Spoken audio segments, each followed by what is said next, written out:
जय श्री कृष्ण। सर्वे भवन्तु सुखिनः, सर्वे सन्तु निरामयाः, सर्वे भद्राणि पश्यन्तु माँ कश्चित् दुःखभाग् भवेत्।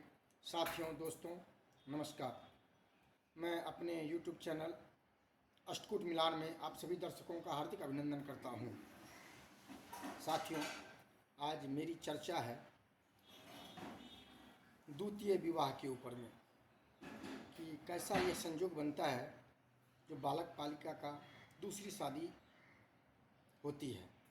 साथियों, शादी के लिए हम लोग सप्तम भाव को देखते हैं, जन्म पत्रिका के सप्तम भाव। नवांश कुंडली को भी देखा जाता है, लेकिन सरल सूत्र समझा रहे हैं, थोड़ा उसको समझिए। सप्तम भाव क्या है? दाम्पत्य जीवन का है। भाव, भावपति, भाव कारक, कोई भी भाव में ये तीन ग्रह का प्रभाव रहता है। तो सप्तम भाव,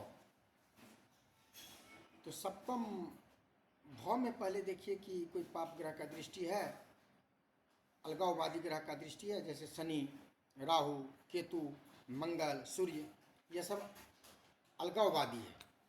कहीं इनकी दृष्टि है, इनका संबंध बन रहा है, तो भाव डैमेज हो गया।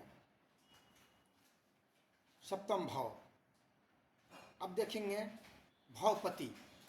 सप्तम भाव का जो मालिक है, भावपति जो है, वो कहाँ जाके बैठा है? सप्तम भाव का मालिक कहीं द्वादश घर में जाके तो नहीं बैठा है।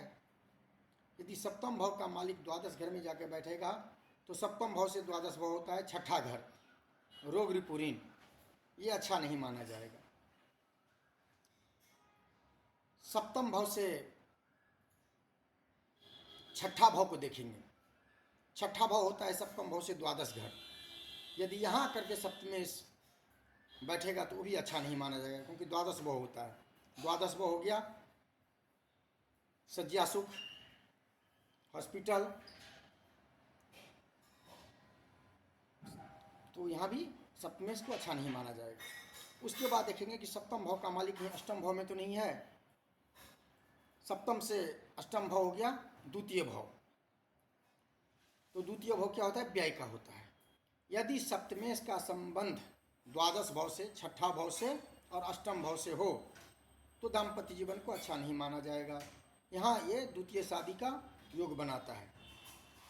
और यदि साथ में भाव तो पहले कमजोर हो गया, भावपति यहाँ कमजोर हो जाता है। अब रहा भाव कारक। भाव, भावपति दो डैमेज हो गया। अब रहा भाव कारक। तो स्त्री की कुंडली का दाम्पत्य कारक बृहस्पति है और पुरुष का कुंडली का दाम्पत्य कारक शुक्र है। कहीं ये दोनों भी प्रेरित हो गया, इन दोनों पे भी कहीं शनि, राहु, केतु की दृष्टि हो जाए, युति हो जाए, तो भावपति और भावकारक तीनों का तीनों खराब हो गया। जब ये तीनों एक साथ खराब हो जाते हैं तो जातक जातिका को आपस में पटता नहीं है, फिर एक दूसरे के साथ में रहना नहीं चाहती है। फिर ऐसे स्थिति में दूसरी शादी का योग बनता है, फिर दूसरी शादी होता है। और बहुत से इसमें यह है। आज तक के लिए इतना, फिर आगे और बात बताएंगे। जय श्री कृष्ण।